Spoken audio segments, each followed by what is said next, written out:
Hello दोस्तों, कैसे हो आप लोग। उम्मीद है आप सब अच्छे होंगे। तो दोस्तों आपकी वीडियो में हम लोग करने वाले हैं MEG 10 block number 1 unit number 2 का क्वेश्चन नंबर 4। तो इससे पहले मैं कुछ नंबर 1 2 3 को अपलोड कर चुकी हूँ। आप लोग जा सकते हो मेरे चैनल पे, वहाँ से वीडियोस देख सकते हो। उसके बाद फिर इस क्वेश्चन को भी आप लोग कंटिन्यू कर सकते हो फ्रेंड्स। तो ये भी जो क्वेश्चन है आपका क्वेश्चन नंबर 3 से मिलता जुलता है, क्योंकि क्वेश्चन नंबर 3 में हमने डिस्कस करा था कि जो राजा राम मोहन रॉय हैं वो क्यों क्रिटिसाइज़ करते हैं संस्कृत लर्निंग को, और क्यों वो प्रमोट करते थे वेस्टर्न एजुकेशन को इंडिया में। तो जो हमारे राजा राम मोहन रॉय कौन हैं, ये सब मैंने आपको बता रखा है पिछली वीडियो में। तो आप लोग जा सकते हो उस वीडियो को देख सकते हो। उसके बाद फिर आप इस क्वेश्चन को भी कंटिन्यू कीजिए। तो जैसे कि हमें पता है कि राजा राम मोहन रॉय जो हैं उनको फादर ऑफ मॉडर्न इंडिया कहा जाता है, क्योंकि उन्होंने ही वेस्टर्न एजुकेशन को इंडिया में प्रमोट करा था। और ये इनका मानना था कि जो इंग्लिश स्टडीज़ हैं वो हमारे यहाँ पे जो है वो काफ़ी बदलाव ला सकती हैं इंडिया में। तो ये जो आपका जो क्वेश्चन नंबर 4 है, क्वेश्चन नंबर 4 क्वेश्चन नंबर 3 से थोड़ा मिलता जुलता है। इसमें हमने बताना है कि राजा राम मोहन राय की क्या सोच थी इंग्लिश स्टडीज़ को लेके इंडिया में। तो इंट्रोडक्शन जैसे मैंने ऐड करा है, आपको ऐड करना है। उसके बाद राजा राम मोहन रॉय के बारे में बताना है आपको। उसके बाद हम देखते हैं कि जो राजा राम मोहन रॉय थे वो संस्कृत और पर्शियन लैंग्वेजेस को प्रमोट नहीं करते थे। उनका मानना था कि जो भी हम पर्शियन और संस्कृत लैंग्वेज में जो भी बच्चों को शिक्षा दे रहे हैं, इसकी कोई यूटिलिटी नहीं है। मतलब इसमें जो भी सब्जेक्ट पढ़ाए जाते हैं जैसे कि मेटाफिज़िक्स, थियोलॉजी या ग्रामर, तो इसकी कोई भी यूटिलिटी नहीं है हमारी जो रियल लाइफ है। तो इसलिए जो जो भी वेस्टर्न एजुकेशन में जो प्रैक्टिकल सब्जेक्ट है, जैसे साइंस है, इकोनॉमिक्स है, पॉलिटिकल है, तो ऐसे सब्जेक्ट जो है वो हमारे एजुकेशन सिस्टम में इंट्रोड्यूस होने चाहिए। इससे क्या होगा कि जो हमारे इंडियन पीपल है उनका कुछ जो सोच है वो बदलेगी, उनका आउटलुक चेंज होगा, समाज में बदलाव आएगा। और उनका मानना था कि जब हम क्या करेंगे, इंग्लिश एजुकेशन को इंट्रोड्यूस करेंगे या वेस्टर्न एजुकेशन को इंट्रोड्यूस करेंगे, और हम जो हमारी बेटियां हैं या हमारे वुमेन है, अगर हम उनको वेस्टर्न स्टाइल में जो है वो थोड़ा एडुकेट करते हैं, तो वो भी जो है वो अपने राइट्स के बारे में अवेयर होंगे। और सती, चाइल्ड मैरिज और पॉलीगैमी जैसे जो प्रैक्टिसेस हैं उनको हम क्या कर सकते हैं, अपने समाज से दूर कर सकते हैं।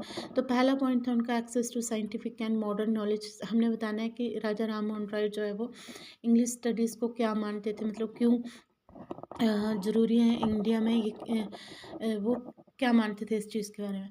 तो सबसे पहला है access to scientific and modern knowledge. तो उनका मानना था कि जो अगर हम इसको इंट्रोड्यूस करते हैं इंग्लिश स्टडीज़ को, तो इससे हमें जो है वो वर्ल्ड के साथ इंटीग्रेट होने की जो है वो एक मौका मिलेगा, और हमारी सोच में बदलाव आएगा। हम नए नए डिस्कवरीज, इन्वेंशंस कर पाएंगे, क्योंकि इससे जो है वो साइंस जैसे जो सब्जेक्ट इंट्रोड्यूस होंगे, और इससे जो है वो हमें आगे बढ़ने का मौका मिलेगा।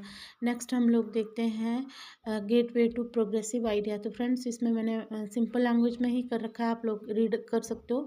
तो मैं इसे थोड़ा बहुत डिस्कस कर लेती हूँ आपके साथ। तो दूसरा है कि इससे हमारा जो सोच है वो बदलेगी, हमारे अंदर जो है वो प्रोग्रेसिव आइडियाज़ आएंगे, हम ह्यूमन राइट्स के बारे में अवेयर होंगे, हम इक्वालिटी के बारे में अवेयर होंगे, हम जो कास्ट सिस्टम को जो है वो क्या कर पाएंगे, अपने समाज से दूर कर पाएंगे।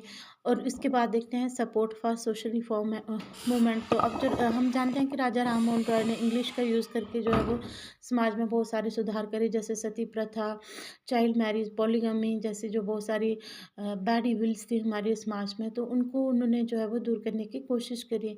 तो वो चाहते थे कि जो इंग्लिश एजुकेशन है उसको हम इंट्रोड्यूस करें इंडिया में, ताकि हमें ऐसी जो समाज में फैली हुई इतनी मतलब अब जो बुराइयां हैं, तो ये बीमारी इससे भी कहीं ज़्यादा ख़राब थी ये हमारे समाज में, तो इनको दूर करने में हमें हेल्प मिलेगी।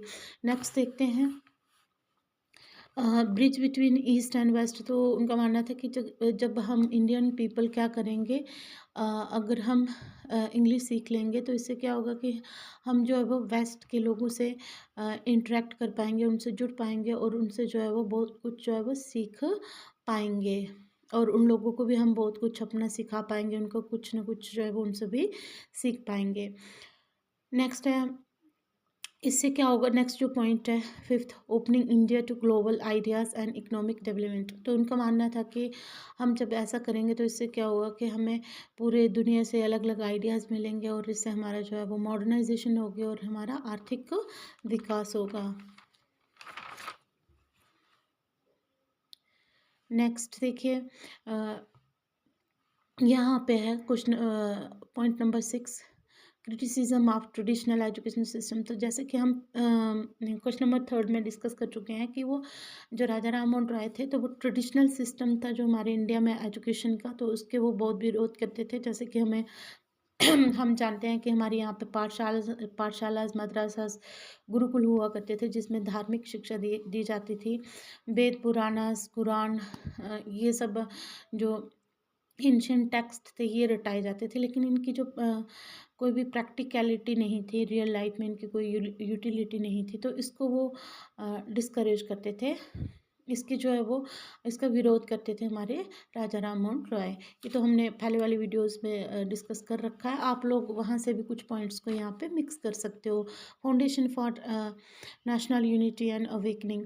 तो अब जो राजा राम मोहन राय ना सिर्फ मतलब इंडिया को मॉडर्नाइज करना चाहते थे, बल्कि उन्हें ये उनका ये विज़न था कि अगर हम क्या करेंगे, जैसे कि लोगों को अगर हम इंग्लिश सिखाते हैं या फिर इंडिया में अगर इंग्लिश स्टडीज़ इंट्रोड्यूस होती है तो इससे क्या हुआ कि जो लोग हैं उनके अंदर एकता है कि लोगों के अंदर जो है वो राष्ट्रवाद की भावना जागेगी और जो हमारा देश गुलाम है। तो जब लोगों को इस बात का पता चलेगा, थोड़े अवेयर होंगे, एजुकेटेड होंगे, तो वो नेशनलिज्म की भावना जागने से जो है वो अपने देश के प्रति जो है वो जागरूक होंगे, उन्हें पता चलेगा उनकी पहचान क्या है। और इससे जो है वो जो भी हमारे राष्ट्रीय आंदोलन है उसमें जो है वो उनको आगे बढ़ाने में हेल्प मिलेगी। हालांकि वो नेशनलिस्ट नहीं थे, वो एक समाज सुधारक थे, बट वो चाहते थे कि इससे इंग्लिश एजुकेशन से जो लोग हैं वो अवेयर हों और जिससे कि वो ज़्यादा से ज़्यादा नेशनल मूवमेंट्स में शामिल हों और उससे हमारा देश जल्दी से आज़ाद हो जाए। इसके बाद आप लोग जो है वो कंक्लूज़न ऐड कर सकते हो।